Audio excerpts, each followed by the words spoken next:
సువార్త 6వ అధ్యాయం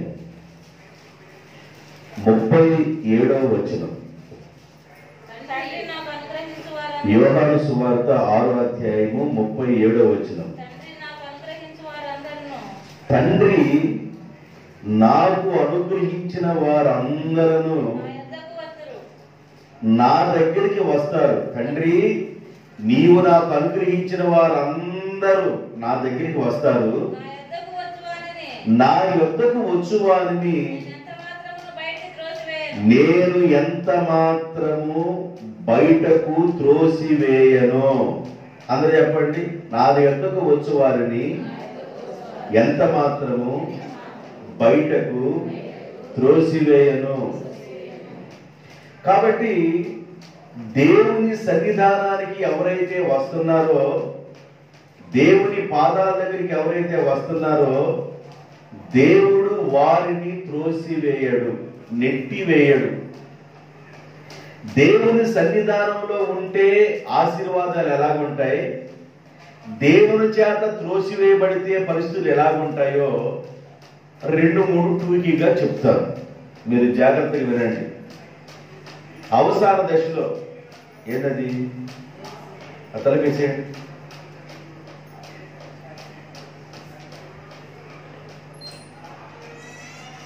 అవసాన దశలో పిల్లలుగా ఉన్నవాళ్ళు తల్లి తండ్రిని త్రోసివేసినట్లుగా బ్రతుకుతారు. తల్లి పెద్దదైపోయిన తర్వాత, తండ్రి పెద్దవాడైపోయిన తర్వాత పిల్లలు తల్లి తండ్రిని త్రోసివేసినట్లుగా బ్రతుకుతారు. తల్లిదండ్రులుగా ఉన్నవారు పిల్లల్ని త్రోసివేసినట్లుగా బ్రతుకుతారు. అటు ఉంటారు, ఇటు ఉంటారు. భార్య భర్తను త్రోసివేసినట్లుగా ఉంటది, భర్త భార్యను త్రోసివేసినట్లుగా ఉంటారు. ఎవరెవరికి వాళ్ళు విడివిడిగా బ్రతుకుతా ఉంటారు. త్రోసివేయబడిన కుటుంబాలుగా, నెట్టివేయబడిన కుటుంబాలుగా ఉంటారు. అయితే దేవుడు అంటాడు, నేను మాత్రం మిమ్ములను త్రోసివేయను, నెట్టివేయను అంటాడు. దేవుడు ఎందుకు త్రోసివేస్తాడు? నేను త్రోసివేయను అంటున్నాడు. దేవుడు ఎప్పుడు త్రోసివేస్తాడు ఒక మనిషిని? ఎప్పుడు నెట్టేస్తాడు? సమూయేలు గ్రంథంలో సౌలు గురించి రాయబడి ఉంటుంది. సౌలు గురించి రాయబడి ఉంటుంది. 15వ అధ్యాయం అనుకుంటాను. సమూయేలు గ్రంథం తీసుకోండి. 15వ అధ్యాయం. సౌలు నా మాట ఎన్నో వచనం? ఎన్నో సమూయేలు గ్రంథం? మొదటి సమూయేలు గ్రంథం 16వ అధ్యాయము. చదవండి. అంతట యెహోవా సమూయేలుతో ఇలాగు సెలవిచ్చెను, ఇశ్రాయేలీయుల మీద రాజుగా ఉండకుండా నేను విసర్జించిన సౌలును గూర్చి నువ్వు ఎంతకాలము బాధపడతావు? సౌలును నేనేం చేశానంటే విసర్జించాను. సౌలుని నేనేం చేశానంటే త్రోసివేశాను. ఎందుకు దేవుడు సౌలుని విసర్జించాడు? సౌలుని ఎందుకు దేవుడు త్రోసివేశాడు? ఇశ్రాయేలు ప్రజలు 12 గోత్రాల మీద దేవుడు మొదటిగా రాజుగా సౌలు నియమించాడు. ఇశ్రాయేలు 12 గోత్రాలకి మొదటి రాజు ఎవరంటే సౌలు. సౌలుని దేవుడు ఎందుకు విసర్జించాడు? సౌలుని దేవుడు ఎందుకు త్రోసివేశాడంటే సౌలు దేవుని మాట వినల. ఎవరి మాట వినలేదు? దేవుని మాట వినల. అమాలేకీయుల మీదకి వెళ్ళవయ్యా, యుద్ధం చేయి, అమాలేకీయులని నీవు నీ మధ్య ఉండని మాకు, వాళ్ళు ఎప్పటికైనా కీడే, పక్కలో బళ్ళు లాంటి వాళ్ళు. అమాలేకీయులు అనే మాట ఆకాశం క్రింద వినబడకూడదు. వాళ్ళతో యుద్ధం చేసి వాళ్ళ మీద జయము పొందాలి అని దేవుడు జయమించి నడిపిస్తే సౌలు వాళ్ళ మీద యుద్ధానికి వెళ్ళినప్పుడు అమాలేకీయులందరి మీద జయం వచ్చింది. అయితే దేవుడు అంటాడు, వాళ్ళకి కలిగిన వాటిలో దేని నీవు మొట్టబాకంటాడు.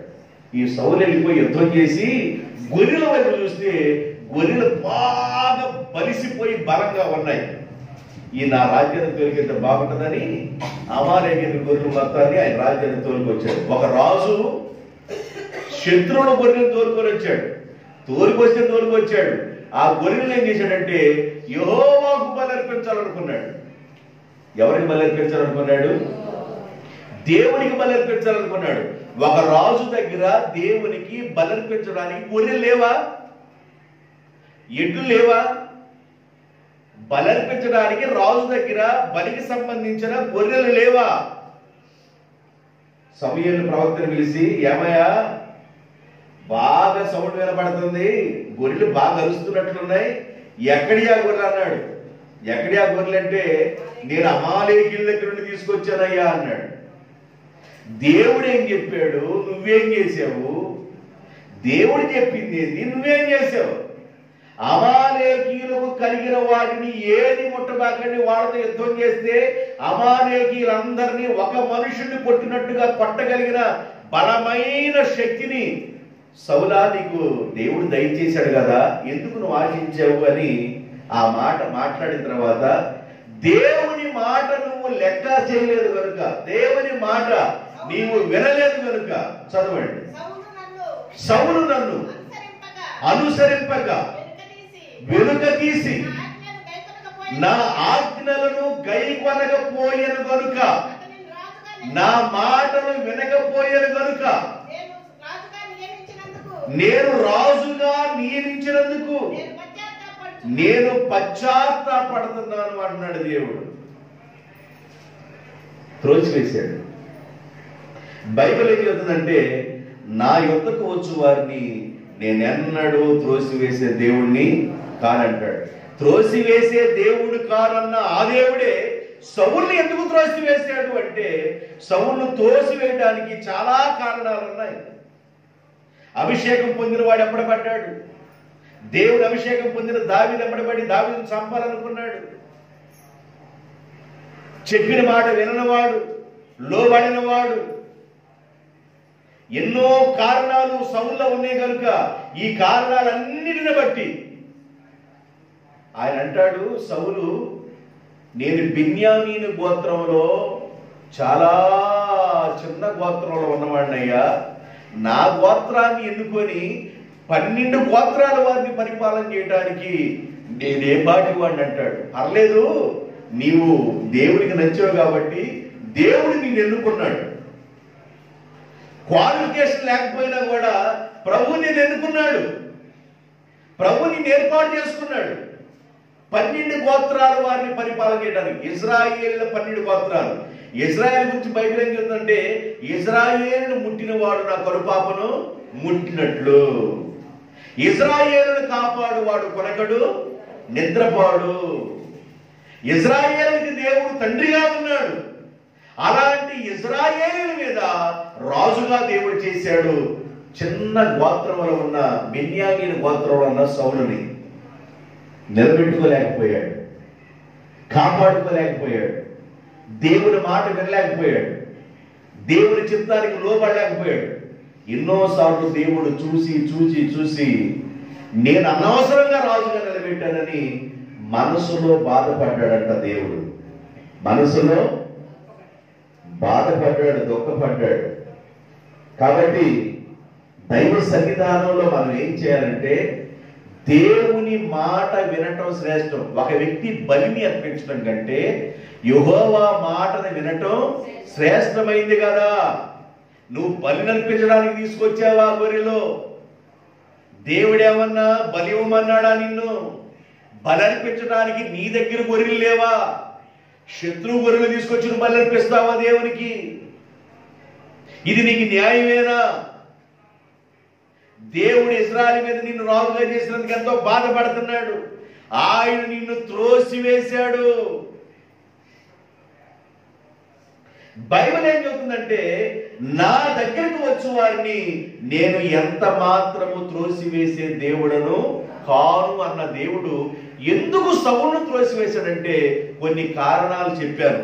దానియేలు గ్రంథంలో కూడా వెళ్ళండి, 2వ అధ్యాయం 21వ వచనం. దానియేలు గ్రంథం 2వ అధ్యాయము 21వ వచనం.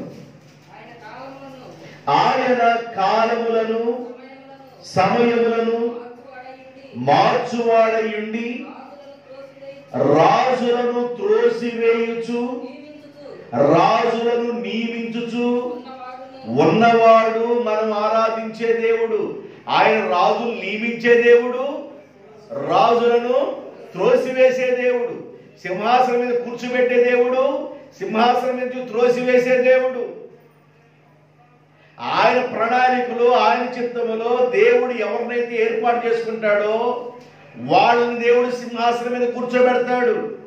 దానియేలు గ్రంథంలో రాయబడి ఉంది, ఆయన రాజులను నియమించే దేవుడు, రాజులను త్రోసివేసే దేవుడు. ఆయన ఇష్టం. దేశ క్షేమం కోసం, ప్రజల క్షేమం కోసం దేవుడు ఎవరు నిలబెట్టారో వాళ్ళు నిలబెడతాడు. ప్రజలు మాట విననప్పుడు, ప్రజలు లోబడినప్పుడు వాళ్ళకి వ్యతిరేకంగా పనిచేసే వాళ్ళు నిలబెడతాడు. అర్థమవుతుందండి? అర్థమవుతుందా? పరిస్థితులు అర్థమవుతున్నాయా? దేవుని మాటకి ఎవరైతే లోబడకుండా దేశాలు ఉన్నాయో వాళ్ళ మీద కఠినమైన చర్యలతో పాపం చేసే వాళ్ళని దేవుడు ఎన్నుపడ్డాడు. బబులోను రాజు వచ్చేసి వీళ్ళని తీసుకెళ్ళిపోలేదా యూదుల్ని? అషూరు వారు వచ్చేసి ఇజ్రాయెల్ తీసుకెళ్ళిపోలేదా? వాళ్ళ పాలన కిందకి వెళ్ళిపోలేదా? వాళ్ళు కఠినమైన రాజులు ఏర్పాటు చేస్తాడు. బబులోను రాజు యూదులను, యెరూషలేములో ఉన్న యూదులను తీసుకెళ్ళిపోయాడు. 70 సంవత్సరాలు వాళ్ళు బానిసలుగా ఉండిపోయారు. ఇజ్రాయెల్ ప్రజలందరూ ఐగుప్తు దేశంలో 430 సంవత్సరాలు బానిసలుగా ఉన్నారు. ఇజ్రాయెల్ ప్రజలు దేవుని పిల్లలు 430 సంవత్సరాలు బానిసలుగా ఉన్నారు. కఠినమైన పాలన కింద ఉన్నారు, కఠినమైన రాజుల కింద ఉన్నారు. అక్కడ ఫరో రాజు, ఇక్కడ సన్హెరీబు, ఇక్కడ ఏమన్నా నెబుకద్నెజరు. ఐగుప్తీయులను ఏమన్నా ఫరో రాజు, అషూరు వారికి ఏమన్నా సన్హెరీబు, బబులోనికి ఏమన్నా నెబుకద్నెజరు. ఆయన రాజులను నియమించేవాడు, రాజులను త్రోసివేసేవాడు. ఇంకో మాట ఉంటుంది, నీ ఉద్యోగంలో కూడా నమ్మకం లేకపోతే నీ ఉద్యోగంలో నుండి కూడా దేవుడు నిన్ను త్రోసివేస్తాడనే పదం ఉంటుంది. 22వ అధ్యాయం యెషయా గ్రంథం 22వ అధ్యాయము 19వ వచనం.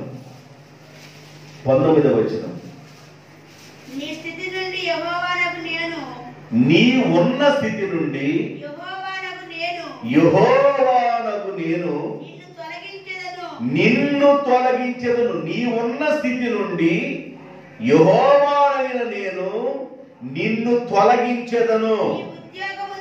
నీ ఉద్యోగము నుండి ఆయన నిన్ను త్రోసివేయును. ఎందుకంట? నీ ఉన్న ఉద్యోగం నుండి ఆయన నిన్ను త్రోసివేయును. నీ ఉన్న స్థితిలో నుండి ఆయన నిన్ను తొలగించును. ఎందుకు చేస్తాడు దేవుడు? ఇక్కడ పైన దేవుడు ఏమన్నాడంటే, నా దగ్గరకు వచ్చే వారిని నేను ఎన్నడూ త్రోసివేసే దేవుడను కాను అన్నాడు. ఎందుకు త్రోసివేస్తున్నాడు? ఇక్కడ త్రోసివేయటానికి కారణం ఏంటి? మెయిన్ రీజన్ ఏంటంటే దేవునికి లోబడకపోవటం, దేవుని మాట వినకపోవటం, దేవునికి విధేయత కనిపించకపోవటం. ఏ మెయిన్ రీజన్స్?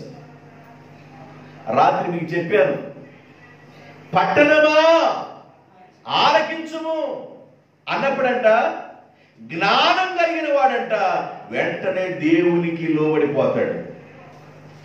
శిక్షించేవాడు చెప్పే వార్త, రాత్రి చెప్పాను, శిక్షకు గురవబోతున్న వారికి చెప్పే వార్త, పట్టణమా ఆలకించని దేవుడు మాట్లాడుతున్నప్పుడు జ్ఞానం కలిగిన వాడు యెహోవా నామమును స్మరించడానికి వచ్చేస్తాడు.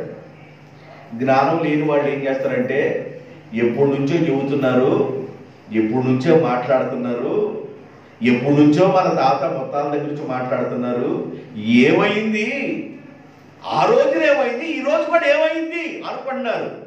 ఈ రోజు దేవుడు నీతో మాట్లాడుతున్నాడు, ఆ రోజు నీకు అవకాశం లేదు. ఈ రోజు ఒకరి ద్వారా దేవుడు నీతో మాట్లాడుతున్నాడు. నువ్వు ఆలకిస్తే క్షేమం, వింటే క్షేమం, లోబడితే క్షేమం, దేవుని యొక్క సన్నిధానానికి వస్తే క్షేమం. కాబట్టి ఇన్ని విషయాలు మైనస్ పాయింట్లు ఎక్కడైతే ఉన్నాయో మనం చూసుకొని ఆ మైనస్ పాయింట్లు తీసేసుకుంటే దేవుడు మనల్ని త్రోసివేయడు. ఒకసారి ఏం జరిగిందంటే యోసేపు యొక్క అన్నలో యోసేపును కొట్టి నీళ్లు లేని బావిలో పడేసి మళ్ళీ ఆ బావిలో నుండి తీసి వస్త్రహీనుడు చేసి అమ్మేసుకున్నారు యోసేపుని, త్రోసివేశారు యోసేపుని, నెట్టేశారు యోసేపుని. రే అసలు నువ్వు నా మధ్య పనికిరావు, మా తమ్ముడు అయితే అయ్యావు, నువ్వు మా మధ్య పనికిరావు, నీకు వచ్చే కళ్ళ వేరు, నీ పని నిలబడితే మా పనులన్నీ నీకు నమస్కారం చేస్తాయా, సూర్యుడు చంద్రుడు నక్షత్రాలు నీకు నమస్కారం చేస్తున్నాయా, ఎవరా నీకు వచ్చే కళలు, నీ పని నిలబడితే మా పనులు నమస్కారం చేస్తున్నాయి అంటే నువ్వు గొప్పవాడైతే మేమందరం నీకు శాల్యూట్ చేస్తామా, మేమందరం నీకు నమస్కారం చేస్తామా, అసలు నువ్వు అనవసరం మా మధ్య అని అన్నలు త్రోసివేశారు. దేవుడి సన్నిధానంలో ఉన్న యోసేపుని దేవుడు త్రోసివేయలేదు. దేవునికి స్తోత్రం. యోసేపుతో దేవుడు ప్రయాణమయ్యాడు. ఐగుప్తు దేశానికి వెళ్ళి మార్కెట్లో యోసేపుని సంతలో కూరగాయలు పెట్టినట్టుగా పెట్టి యోసేపుని అమ్మేసుకున్నారు. అమ్ముడు పోయిన యోసేపుతో దేవుడు ఉన్నాడు. పోతిఫర్ ఇంటికి వెళ్ళాడు. ఆ ఇంట్లో దేవుడు ఉన్నాడు. దేవుడు 30వ సంవత్సరం యోసేపు వచ్చిన తర్వాత ఫరో రాజు గారి ఎదుట యోసేపుని నిలబెట్టి ఐగుప్తు దేశానికి ప్రభువుగా చేశాడు. ఫరో తండ్రి ఇంటికి, ఫరో రాజుగారి యొక్క ఆ రాజుగారింటికి తండ్రిగా దేవుడు చేశాడు యోసేపుని.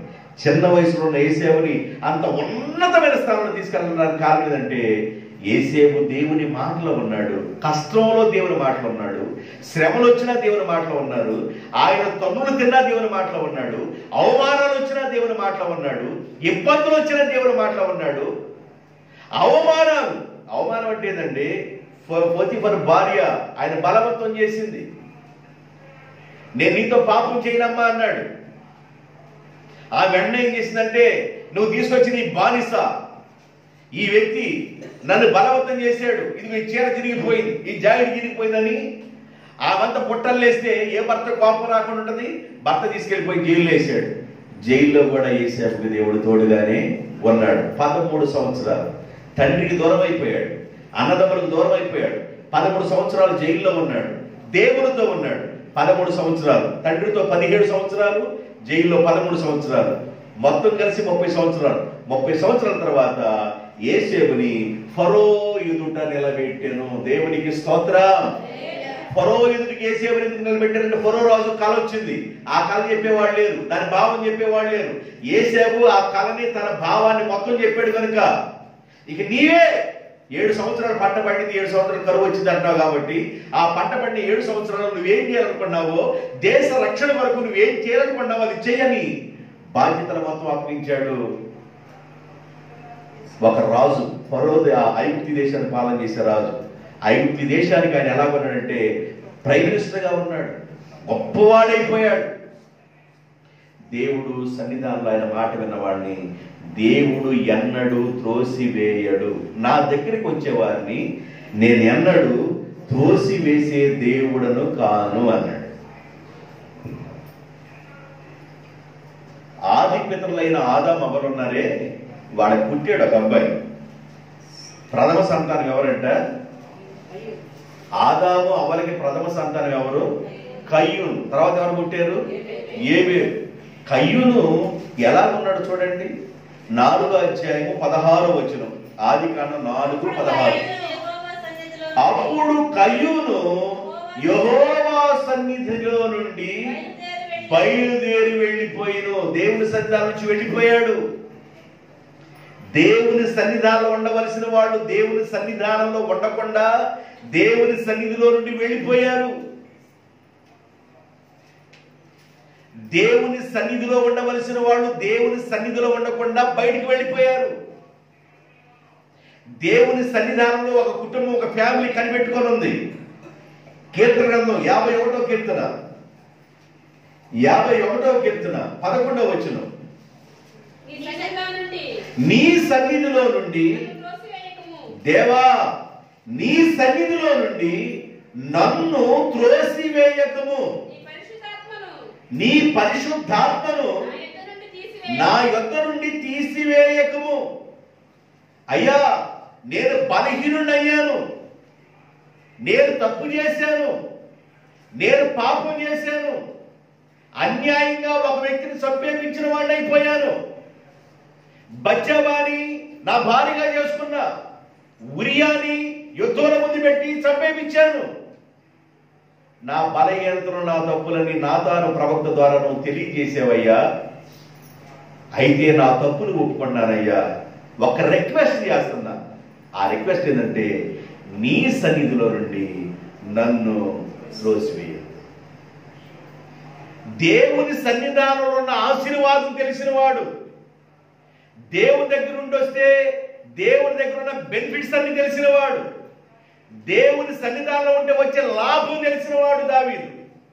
అందుకని ఆయన రాజుగా ఉన్నా కూడా ఏమని కోరుకున్నాడంటే, దేవా, నీ సన్నిధానంలో నేను ఒక వరం అడుగుతున్నాను, నా జీవిత కాలమంతయు యెహోవా మందిరములో నేను నివాసము చేయగోరుచున్నాను. 27:4 కీర్తన గ్రంథం 27:4. యెహోవా యొద్ద నేను ఒక వరం అడిగి తిని, ఆ అడిగిన వరాన్ని నేను వెతుకుచున్నాను. యెహోవా ప్రసన్నతను నేను చూచుటకు, ఆయన ఆలయములో నేను ధ్యానం చేయడానికి నా జీవిత కాలమంతయు నేను యెహోవా మందిరములో, ఆయన సన్నిధిలో నేను నివాసము చెయ్యాలనుకుంటున్నా. నీ మందిరములో ఆశీర్వాదం ఉంది, నీ మందిరములో దీవెన ఉంది, నీ మందిరములో సమృద్ధి ఉంది. కనుక నేను నీ మందిరంలో నివాసం చేయాలనుకుంటున్నానయ్యా. ఒక రాజు ప్రార్థన అది. 12 గోత్రాల వారిని, యూదులను, ఇశ్రాయేలుని పరిపాలన చేస్తున్న ఒక రాజు గారి ప్రార్థన అది. ప్రపంచంలో ఇశ్రాయేలు, యూదులు ఒక గొప్ప ఉన్నతమైన స్థానంలో ఉన్నారు. వాళ్ళని పరిపాలన చేస్తున్న రాజు గారి ప్రార్థన అది. నీ మందిరంలో నీ నివాసము చేయాలనుకున్నాను. ఎందుకు నీ మందిరంలో నివాసం చేయాలనుకున్నానంటే, భక్తిహీనులతో ఒక్క దినము గడపడం కంటే నీ మందిర ఆవరణంలో ఒక్క దినము గడపటం 1000 రోజుల కంటే సమానం కదా, 1000 దినాల కంటే సమానం కదా. భక్తిహీనులతో ఒక రోజు గడపడం కంటే నీ మందిర ఆవరణలో ఒక రోజు గడపటం 1000 దినాలతో సమానం కదయ్యా. కాబట్టి నీ మందిరంలో నివాసం చేయాలనుకుంటున్నానయ్యా. అయితే నేను బలహీనుడు అయిపోయానయ్యా, నేను తప్పు చేశానయ్యా, నేను తొందరపడ్డానయ్యా. అయితే నేను ఒక్క ప్రార్థన చేస్తున్నాను, నీ సన్నిధిలో నుండి నన్ను త్రోసివేయొద్దు. దేవుడు అంటాడు, నా దగ్గరకు వచ్చేవారిని నేను ఎన్నడూ త్రోసివేయను, నెట్టివేసేవాడు కాదు. కాబట్టి దేవుని సన్నిధానంలో ప్రార్థన చేస్తున్నాడు రాజు.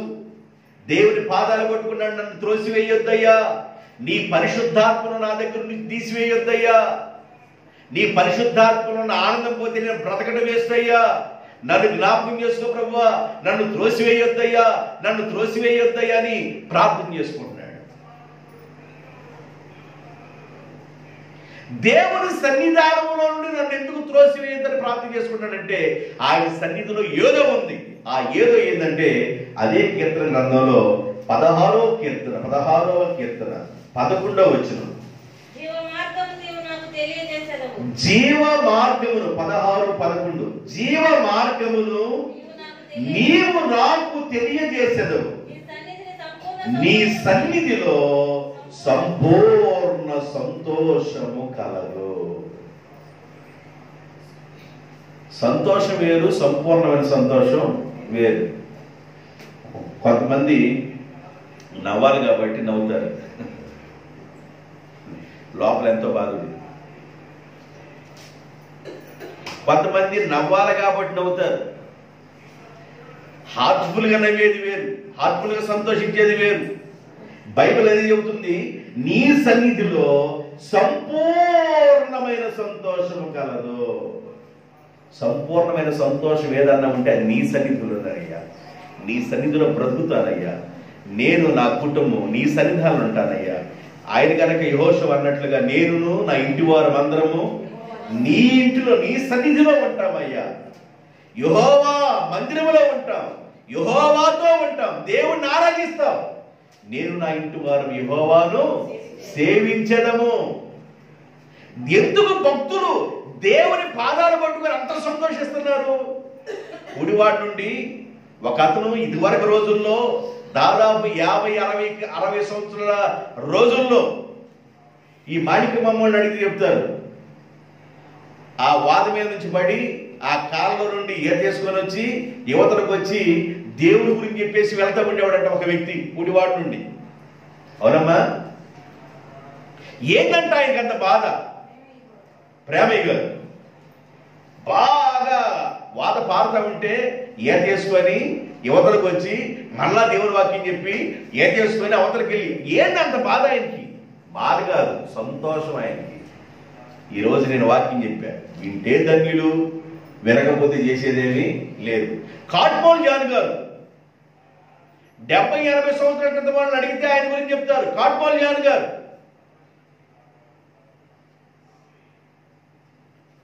కాలి యువతలు మాకరిస్తే అవతలు ఉండేవాడు ఆయన. నేను ఇలాగ వాక్యం మాట్లాడుతున్న గొల్లపల్లిలో వీధి కోట పెట్టి ఒక రోడ్లో వాక్యం మాట్లాడుతాను నేను. గొల్లపల్లిలో ఒక ముసలాయన వాక్యం విని లెగిసి వచ్చాడు, అయ్యా ఆయన ఎవరో వాక్యం చెప్పాను నా దగ్గర తీసుకురండి అని. ఆయన ఎవరో తీసుకురండి అని వెళ్ళా. ఏంది నాయన అన్న? కాట్మోల్ జాన్ గారి గురించి నీకేం తెలుసయ్యా అన్నారు. పెద్దోడు చెప్తే విన్నాను, అది నిజమని నమ్మానయ్యా అన్నాడు. నేను చెబుతున్నాను విను. ఇది గోడవల్లి కాలువ చూసావయ్యా, ఆ గోడవల్లి కాలువ మాది గోడవల్లి. ఆ కాలువ అవతల మాకరించి అవతలకు వచ్చాడయ్యా ఆయన, నేనే సాక్ష్యం, డైరెక్ట్ చెప్పుకో అన్నాడు. దేవునికి స్తోత్రం. అంత ప్రార్థనాపరుడు ఆయనంట. ఇక్కడ ఉంటే ఇంకో చోట ఉంటాడని అంటున్నారు జనాలు అని మీటింగ్ పిలిచి ఇంట్లో పెట్టి తాళం వేసి, ఆయన వాక్యం చెప్పాలి మీటింగ్ లో, ఆయన ఇంట్లో పెట్టి తాళం వేసి వీళ్ళు మీటింగ్కి వెళ్ళారు. ఈయనేమన్నా మీటింగ్ లో ఉన్నాడు. కాట్మోల్ జాన్ గారు అభిషేకంతో బలంగా వాడబడ్డాడు. కలరా బలంగా వచ్చే రోజుల్లో ఆయన గారు బాగా ప్రార్థనాపరుడుగా వాడబడ్డాడు. కాట్మోల్ జాన్ గారు దేవుని కోసం ప్రయాసపడ్డారండి, వాళ్ళు కష్టపడ్డారండి, వాళ్ళు ప్రయాసపడ్డారు. తానం ఇస్సాక్ గారు బర్రిగొడ్డు దగ్గర జీతం చేస్తా ఉన్న వ్యక్తి తానం ఇస్సాక్ గారు. చదువు లేదు ఆయనకి, ప్రభు నమ్ముకున్నాడు. ఆయనకున్న ఆసక్తి ఏంటంటే రాత్రి మోకరిస్తే ఉదయాన్ని లెగుస్తాడు. అంత ప్రార్థనాపరుడు, బలమైన ప్రార్థనాపరుడు. ఆయన ద్వారా కూడా దేవుడు గొప్ప కార్యాలని. ఈ విషయాన్ని ఎందుకు భక్తులు జ్ఞాపకం చేస్తున్నారంటే, భక్తులు దేవుని యొక్క సన్నిధానంలో సంతోషాన్ని అనుభవిస్తారు. అదే చెబుతున్నాడు భక్తుడైన దావీదు గారు. అంటారు, నీ సన్నిధిలో నుండి నన్ను త్రోసివేయొద్దయ్యా, నీ పరిశుద్ధాత్మను నా దగ్గర నుండి దూరం చేయొద్దయ్యా. నేను తప్పు చేశానయ్యా, నేను పాపిని ప్రభువా, నా బలహీనతలు నేను ఒప్పుకున్నానయ్యా. నా పాపమును బట్టి నా పొరుపు కొట్టుకెళ్ళేటట్లుగా నేను కన్నీరు మున్నీరులైనట్టుగా ఏడుస్తున్నానయ్యా, నా బలహీనతను క్షమించయ్యని ప్రార్థన చేసుకున్నాడు.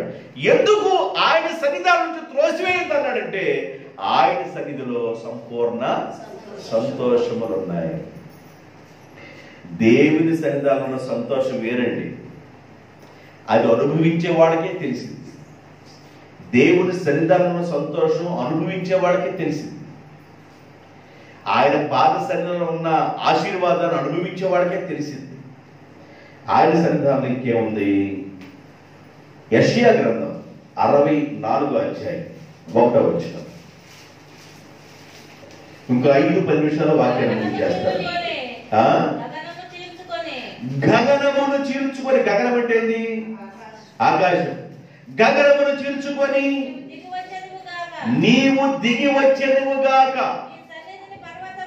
నీ సన్నిధిని పర్వతములు తత్తరిల్లునుగాక. అందరూ వైపు చూడండి. నీ సన్నిధిని పర్వతములు తత్తరిల్లునుగాక. ఏలియా 40 రోజులు దేవుడు పెట్టిన రొట్టె తిని ఆ నీళ్లు తాగి 40 దివారాత్రులు ప్రయాణమై దేవుని పర్వతం అనబడిన హోరేబునకు వెళ్ళిపోయి ఒక గుహలో కూర్చున్నాడు. గుహలో కూర్చొని, అయ్యా యెజబెల్ నన్ను చంపుతారందయ్యా, నేనొక్కడే రోషం కలిగిన వాడిని ఆయన నిలబడ్డానంటే దేవుడంట ఆయనతో మాట్లాడటం కోసమంట అటు పక్క సంచరించాడంట. ఆ పర్వతంకి వెళ్ళి సంచరిస్తే పర్వతం కూడా కదిలిపోయింది, శిలలు చిన్న భిన్నమైపోయినాయి. అసలుకి ఆ శబ్దాన్ని తట్టుకోలేకపోయారు. ఆ తర్వాత మెల్లని స్వరం అన్నాడు, నేను ఒక్కడిని అనబాకు, ఇంకా 7,000 మంది ఉన్నారు బయలుకు మోకరించిన వాళ్ళు, దయ్యానికి నమస్కారం చేయని వాళ్ళు ఇంకా 7,000 మంది ఉన్నారు, కాబట్టి నీతో నాకు పని ఉంది, నువ్వు బయలుదేరరా అన్నాడు దేవుడు. ఆయన సన్నిధిలో పర్వతములు ఏమైపోతున్నాయంట, తత్తరిల్లుతున్నాయి. దేవుని సన్నిధి ఎక్కడైతే పనిచేస్తుందో అక్కడ గొప్ప అద్భుతాలు జరుగుతూ ఉంటాయి.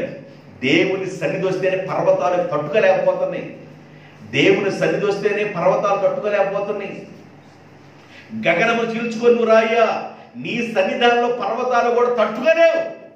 అందువల్ల ఏం చేయాలంటే దేవుని సన్నిధిలో నువ్వు కనిపెట్టి ప్రార్థన చేయాలి. పౌలు శీలలు అదే చేసింది. రాత్రి వేళ పౌలు శీలలో తన్నబడ్డారు, రక్తం కారుతా ఉంది. అయినా అర్ధరాత్రి వేళ శీలతో అన్నాడు పౌలు గారు, ఓ పాట పాడన్నాడు. ఆ పాట పాడుతుండగా భూమి కంపించి శరసాలు బద్దలైపోయింది. ఆయన సన్నిధి వచ్చేసింది. అక్కడికి ఏమొచ్చింది? దేవుని సన్నిధి వచ్చింది. నీవు దేవుని సన్నిధానంలో కనిపెడితే అద్భుతం చూస్తావు. దేవుని సన్నిధానంలో కనిపెడితే అద్భుతం చూస్తావు. రాత్రి మోకరిస్తే పగలు లేకపోవటం, పగలు మోకరిస్తే సాయంకాలం లేకపోవటం. ఏదో ఊర్లో చెబుతున్నా, ఈ ఊర్లో చెబుతున్నా, నేనే సాక్ష్యం.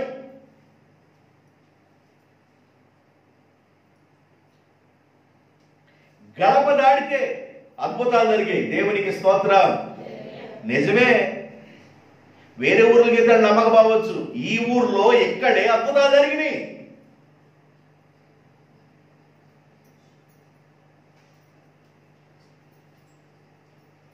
ప్రార్థనలో దేవుని సన్నిధానంలో ప్రభావం ఉంది. దేవుని సన్నిధానంలో ఏముంది? ప్రభావం ఉంది. ఇంతవరకు గుర్తుపెట్టుకోండి. అందువల్ల నీ సన్నిధిలో నుండి నన్ను త్రోసివేయండి. దేవుడు అంటాడు, నా యుద్ధకు వచ్చి వారు నేను అన్నాడు త్రోసివేయను. ఒక ఆశీర్వాదాన్ని గురించి చెప్పేసి నా మాట ముగించేస్తాను. చాలా విషయాలు నేను చెప్పాలి, అయినా కూడా కుదించుకొని ఒక ఆశీర్వాదం గురించి చెప్పేసి ముగించేస్తాను. యోబు గ్రంథం 8వ అధ్యాయం 20వ వచనం. యోబు గ్రంథం 8వ అధ్యాయము 20వ వచనం. ఆలోచన చేయి జాగ్రత్తగా. దేవుడు యథార్థవంతులను త్రోసివేయడు. ఆలోచించుము, దేవుడు యథార్థవంతులను త్రోసివేయడు. యోబు గ్రంథంలో రాయబడిన మాట. అప్పటికే యోబు గారికి ఆస్తి పోయింది, గొడ్లు పోయినాయి, పని వాళ్ళు వెళ్ళిపోయారు, ఉన్న ఇల్లు కూలిపోయింది, 10 మంది పిల్లలు చనిపోయారు, అంతా నష్టమే. శరీరం అంతా కురుపులు తరిపబడ్డాడు, బూడిని పోసుకున్నాడు. ఏగల బుయ్యాన్ని గోక్కోవడానికి చేతుల్లో శక్తి లేక చెలపెంకులు తీసుకొని గోక్కుంటున్నాడు. అలాగ కూర్చున్న ఆయన అంటాడు, ఇదిగో ఆలోచన చేయి, దేవుడు యథార్థవంతులను విడిచిపెట్టడు. ఆయనకున్న ఒక విశ్వాసం అది. యథార్థవంతులను ఎన్నడూ ఆయన చేయి విడవడు. యథార్థవంతుల మీద దేవుని కనుదృష్టి ఉండింది. ఆయన కనుదృష్టి ఎవరి మీద ఉండిందంటే యథార్థవంతుల మీద ఉంటుంది. ఆయన పిల్లలు ఎక్కడున్నారో అక్కడ ఆయన కనుదృష్టి ఉంటుంది. ఆయన కనుదృష్టి ఎక్కడైతే ఉంటుందో అక్కడ ఆశీర్వాదం ఉండింది. ఆలోచించండి, దేవుడు యథార్థవంతులను త్రోసివేయడు. నువ్వు యథార్థంగా ఉన్నట్లయితే, దేవుని సన్నిధానంలో యథార్థంగా ఉన్నట్లయితే, భక్తి విషయంలో, క్రమం విషయంలో, ప్రభు సన్నిధి విషయంలో, అన్ని క్రమాల విషయంలో నువ్వు యథార్థంగా ఉన్నట్లయితే దేవుడు నిన్ను త్రోసివేయడు. దేవుడు నిన్నెట్టడో దూరం చేయడు. ఆయన యథార్థవంతుల మీద దేవుని యొక్క కనికరము, ఆయన దృష్టి నిలిపి ఉంటాడు. యథార్థవంతులు ఆయన ఎన్నడూ చెయ్యి విడిచే దేవుడు కాదు. కీర్తన గ్రంథంలో 11వ కీర్తన 7వ వచనం అంటాడు, యథార్థవంతులు ఆయన ముఖ దర్శనము చేసెదరు. యథార్థవంతులు దేవుని యొక్క ముఖ దర్శనం చేస్తారు. ఆయన స్వరూప దర్శనంతో తృప్తిపరచబడతా ఉంటారు. యథార్థత కలిగి ఉండటం చాలా గొప్ప విషయం. కాబట్టి దేవుడు యథార్థవంతులను త్రోసివేయడు. దేవుని సన్నిధానంలో ఉన్నట్లయితే, కనిపెట్టుకొని ఉన్నట్లయితే ఆయన నిన్ను త్రోసివేసేవాడు కాడు. ఏశావుని త్రోసివేసిన అన్నలో, ఏశావుని కొట్టిన అన్నలో, ఏసేవుని గుంటలో పడేసిన అన్నలో ఒకసారి ఏం చెబుతున్నారు చూడండి. వాళ్ళ నోటి నుండి సమాధానం. 42వ అధ్యాయం ఆదికాండం 31వ వచనం. ఆదికాండం 42వ అధ్యాయం 31వ వచనం. వాళ్ళు అంటున్నారు చూడండి, మేము ఏసేవు యొక్క అన్నలు అంటారు, మేము యథార్థవంతులము, మేము యథార్థవంతులము. ఏసేపు అన్నలు ఏమంటారంట, మేము అయ్యా మీరు ఎంతమంది అయ్యా అంటేను, అయ్యా మేము మొత్తం 12 మంది, 11వ వాడు లేడు, వాడి సింహాలు తినేసి ఈయన అంటున్నాడు. ఎవరు? ఏసేపు అంటున్నాడు, ఒరే మీరు నన్ను కొట్టి బావిలో పడేసి నన్ను నమ్మి ఎంత పని చేసి కూడా మీ నోటి నుండి ఏమని పలుకుతున్నారు మీరు? మేము యథార్థవంతులము. ట్యూబులైట్ కింద ఉండింది బల్లి, ట్యూబులైట్ కింద బల్లి ఉండింది. నాన్నకట్ట సాపి పురుగులు లాక్కొని మళ్ళీ ఏమి తెలియనట్టుండింది. అది చూశారు ఎప్పుడన్నా? కొంతమంది బల్లి టైపే, బల్లి టైపే. తినాల్సిన పురుగులని తింది, నేనేం ఎరగను. ఎంత మౌనంగా చూసిద్దో మళ్ళీ ట్యూబ్లైట్ దగ్గర ఉండి. అప్పటికి ఎన్నో సపరించింది. వీళ్ళు కూడా అంటున్నారు, మేము యథార్థవంతులము. ఏంది నాయన మీరు ఎక్కడి నుండి వచ్చారు? ఆ పలానా చోట నుండి. మీ నాన్నగారు ఉన్నారు. ఎంతమంది పిల్లలు? 12 మంది. మొత్తం 12 మంది అనగా ఈ నెల 11. ఆయన నా వెనకం కూడా పుట్టాడా? 12 మంది. ఎంతమంది ఉన్నారు? 11వ వాడు లేడయ్యా. ఏమయ్యాడు? సింహాలు తినేసింది అయ్యా.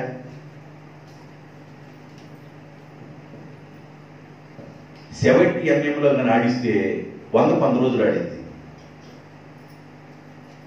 70 MM కానీ ఈ విధానం ఆడిస్తే 111 రోజులు ఆడింది. వీళ్ళు అంటారు, మేము యథార్థవంతులము. యథార్థవంతులు దేవునికి తెలియదు?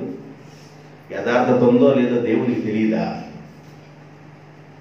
వాళ్ళ అన్నలు అంటున్నారు, మేము యథార్థవంతులమయ్యా.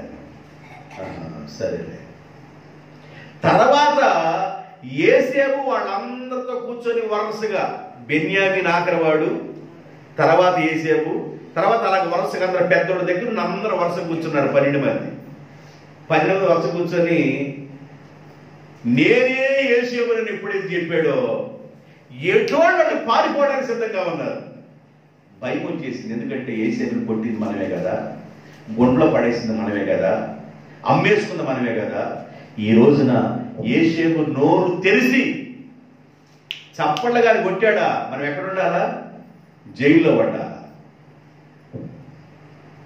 యేసేపు అంటాడు, అన్నలారా నేను మీకు అన్యాయము చేయను. మీరు నాకు అన్యాయం చేశారని మీ మనసులో తలస్తున్నారేమో, మర్చిపోండి. నా మనసులో కూడా లేదు. నేను మీకు ఏ అన్యాయము చేయను. వాళ్ళందరూ వాటేసుకొని ఏడ్చాడండి. మరలా నేను మిమ్మల్ని చూస్తానని నేను అనుకున్నా. నా బాగున్నాడా? నేను మరలా మిమ్మల్ని చూస్తాను అనుకోలేదు. బోర్లు ఏడ్చాడండి. కాబట్టి యథార్థవంతుల పక్షాన దేవుడు ఉంటాడు, వాడిని దేవుడు త్రోసివేయడు. అన్ని సన్నిధానాలకు వచ్చేవాడిని దేవుడు ఎంత మాత్రము త్రోసివేయడు. త్రోసివేయటానికి కారణాలు చెప్పాను. నువ్వు త్రోసివేయబడకుండా ఉండాలంటే ఎలా ఉండాలో చెప్పాను. ఈ మాటల మనసులో పెట్టుకోండి. ఈ మాటల ద్వారా దేవుడు మిమ్మలను మీ కుటుంబాన్ని దీవించునుగాక. ఆమేన్. తరలి వచ్చండి.